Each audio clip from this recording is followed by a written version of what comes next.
Festival 8 yang diselenggarakan oleh pemerintah Kota Makassar dimanfaatkan pengusaha UKM. Produk UKM mereka menjadi daya tarik pengunjung.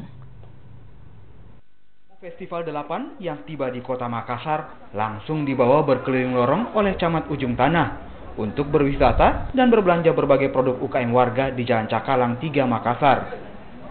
Dengan adanya Festival 8 menjadi kesempatan untuk membawa sebanyak mungkin wisatawan berkunjung dan berbelanja produk UKM yang selama ini masih sulit untuk dipasarkan.